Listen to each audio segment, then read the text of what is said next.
blue yonder, climbing high into the sun. Here they come, zooming to meet our thunder. Atom boys, give her the gun. Down we dive, spouting a flame from under. Off with one hell of a roar. We live in fame. This is me, and this is my story.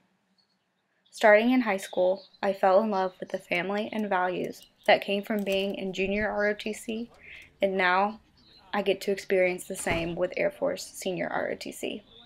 Preparing to serve my country, I get to stand for something that is bigger than myself. What do you like about ROTC?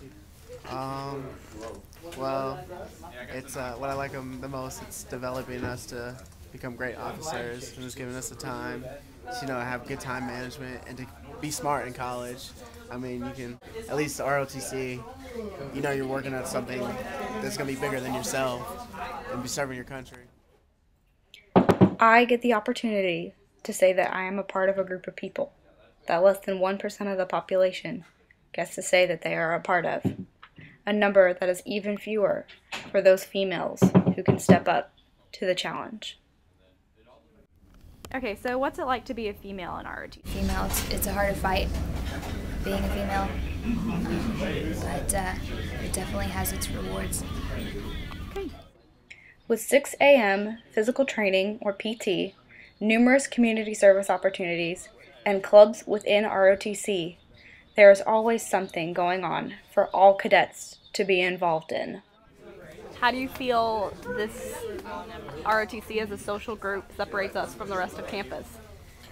Well, we set ourselves to higher standards, we don't wake up with full beers and everything like that. We try to keep professional.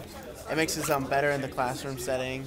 We're more attentive. We know how to behave. We know respect, and it's just the purpose of how we are, what people's purpose is for college. Most people don't know what they want to do, or don't know where they're gonna be afterward. We know what we're working towards, and we know what we're going to do.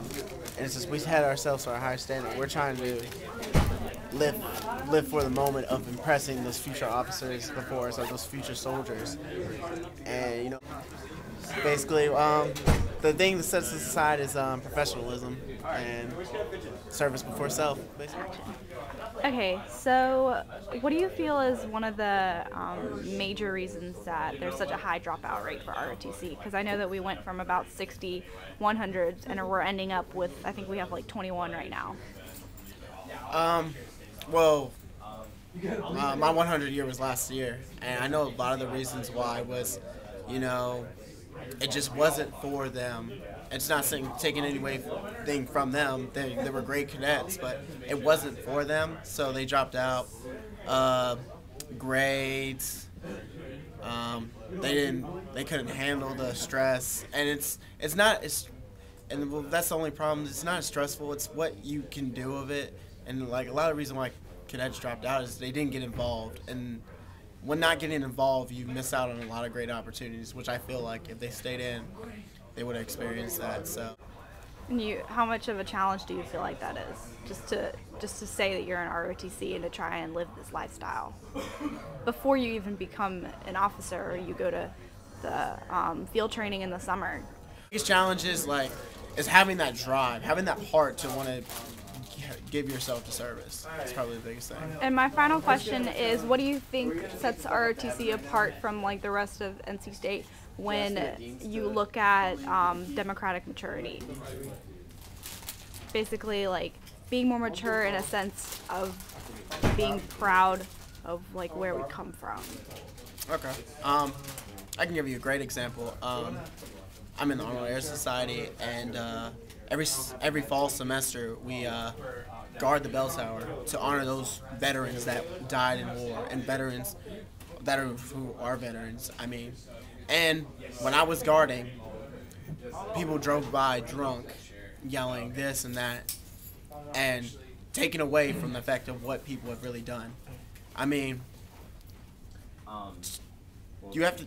The biggest thing to think about is what sets us we're we're trying to honor those who came before us, because we wouldn't have what we have today. We wouldn't have this freedom. We wouldn't have this protection without the military. And that's what really makes us mature, because as ROTC, we are learning that from our officers, from our older seniors and juniors. We're learning that we're trying to respect and honor those who came before us. And a lot of people don't understand. Yes, people are thankful for the military, but once you actually are in it or in like close to experience, you really realize what you are fighting for, what you were trying to work towards. This is a hard life, one that few can handle, but I can. I live by the 3 Air Force core values: integrity first, service before self, and excellence in all we do. There is much more than meets the eye with this group of individuals, but we are soon to be American Airmen, proud to defend the United States of America.